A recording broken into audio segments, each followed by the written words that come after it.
In June 1972, a woman appeared in Cedars-Sinai Hospital in nothing but a white, blood-covered gown. Now this, in itself, should not be too surprising, as people often have accidents nearby and come to the nearest hospital for medical attention. But there were two things that caused people who saw her to vomit and flee in terror. The first being that she wasn't exactly human. She resembled something close to a mannequin, but had the dexterity and fluidity of a normal human being. Her face was as flawless as a mannequin's, devoid of eyebrows and smeared in makeup. There was a kitten clamped in her jaws so unnaturally tight that no teeth could be seen, and the blood was still squirting out over her gown and onto the floor. She then pulled it out of her mouth, tossed it aside, and collapsed. From the moment she stepped through the entrance to when she was taken to a hospital room and cleaned up before being prepped for sedation, she was completely calm, expressionless, and motionless. The doctors thought it best to restrain her until the authorities could arrive, and she did not protest. They were unable to get any kind of response from her, and most staff members felt too uncomfortable to look directly at her for more than a few seconds. But, the second the staff tried to sedate her, she fought back with extreme force. Two members of staff had to hold her down as her body rose up on the bed with that same blank expression. She turned her emotionless eyes towards the male doctor and did something unusual. She smiled. As she did, the female doctor screamed and let go out of shock. In the woman's mouth were not human teeth, but long, sharp spikes. Too long for her mouth to close fully without causing any kind of damage. The male doctor stared back at her for a moment, before asking, "What in the hell are you?" She cracked her neck down to her shoulder to observe him, still smiling. There was a long pause. The security had been alerted and could be heard coming down the hallway. As he heard them approach, she darted forward, sinking her teeth into the front of his throat, ripping out his jugular and letting him fall to the floor, gasping for air as he choked on his own blood. She stood up and leaned over him, her face coming dangerously close to his as the life faded from his eyes. She leaned closer and whispered in his ear, "I am God." The doctor's eyes filled with fear as he watched her calmly walk away to greet the security men. His last ever sight would be watching her feast on them one by one. The female doctor who survived the incident named her the Expressionless. There was never a sighting of her again.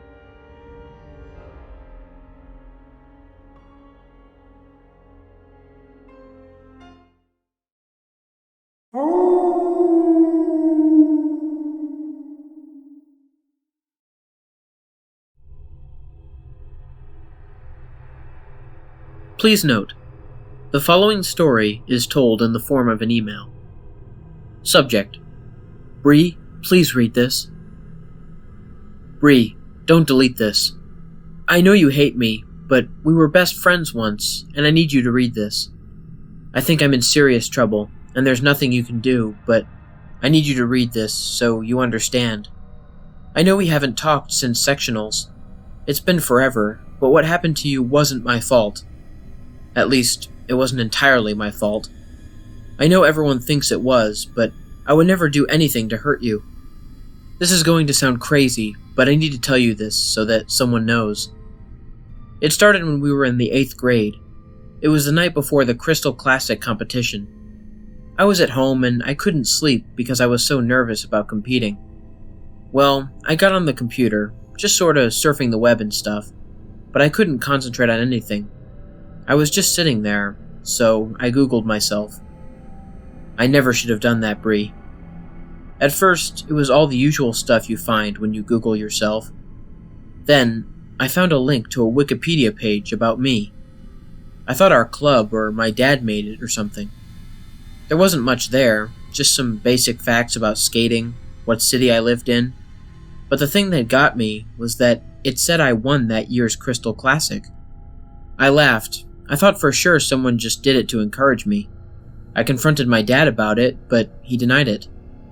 When I won the competition the next day, I was so happy. That was the first competition I had ever won, and it felt so good. Remember how hard I worked after that? That's when my parents hired Sergey to coach me. You know how much that must have cost? After that, I would check my page before every competition, and it would always tell the result of how I placed. It said I would win the regionals at 15, and it all came true. After that, Sergey convinced my mom and dad that I had a real shot at the Olympics. That's when they pulled me out of school. I skated every day, but I just wasn't progressing the way Sergey said I needed to if I wanted a shot at the championship. I was working so hard and I was skating well, but still, Sergey said it wasn't good enough. When the sectionals came, all I could think about was winning, so I did something I shouldn't have. Everyone was saying that you were the favorite, and I felt like I had already lost the competition. So I made a Wikipedia account and tried to update my page to say that I was the winner. The thing is, after I tried to update the page, I checked it, and all it said was, Annora Petrova is a selfish little worm who is going to get what she deserves. I broke down. That's why I looked so awful the next day. I was in a daze. I remember watching your routine and seeing your blade snap, and the next thing I know, I was on the ground and my face was covered in blood from where the tip flew off and sliced my forehead. Then they told me it was my fault because I had your skates in my possession earlier. Bree, I honestly didn't do anything to your skates. I wanted to win, but I wouldn't do anything to hurt you. When they told me I was banned from any further competitions, everyone said that I got what I deserved. Nobody even asked for my side of the story. I guess you heard that Sergey dropped me after that. He said I ruined him. No one would talk to me. Do you know what it's like to be ostracized by everyone? I couldn't even get ice time. And then, the page got worse. Anytime I would check it, it would say all these horrible things about me. I can't even tell you half of them. The language was so vile. I'd cry every time I read it, but I couldn't stop checking it. I knew I had to do something, so I made a complaint to Wikipedia. I even tried calling them, but no one there claimed to know anything about the page. I was home alone that Friday night, and I decided to check it to see if it had been taken down. The page was still there, only this time it said, Annora Petrova is a pathetic little orphan. I freaked. I kept calling my parents to warn them, but every time I'd call, all I would hear was this horrible laughter on the other end. I must have called them 100 times until I couldn't take the sound of the laughing anymore. After the accident, the police gave me their phones and there wasn't any record of my calls that night. I was so devastated. Before that, I was so busy training all day and doing homeschool, I never realized just how alone I had been the whole time. I know you tried to reach out, but I was so depressed and angry, I just shut everything out.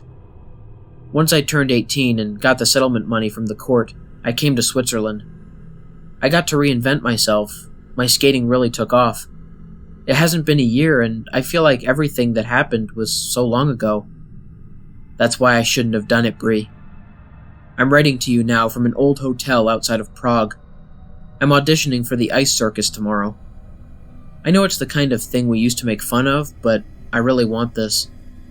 I was feeling really nervous, and out of an old habit, I checked my page. It's so hard to say this, but when I checked the page to see if I'd get the job tomorrow, all it said was, Annora Petrova died friendless and alone, and it has today's date listed as the date of my death. I'm sobbing so hard, I can barely type this. But I wanted you to know the truth. Please believe me, Bree. I attached a screenshot of the page so you'll believe me. It's all there, just as I told you. I don't know what to do. I don't know anyone here and nobody speaks English. I keep refreshing the page. God, it's been forever. I keep refreshing, but it still hasn't changed. I'm waiting for midnight. I don't know what to do, so I locked myself in my room. There's only a few minutes to midnight now. All I can do is refresh the page. I'm exhausted, but I can't stop. I'm afraid to leave the computer until I know what happens next.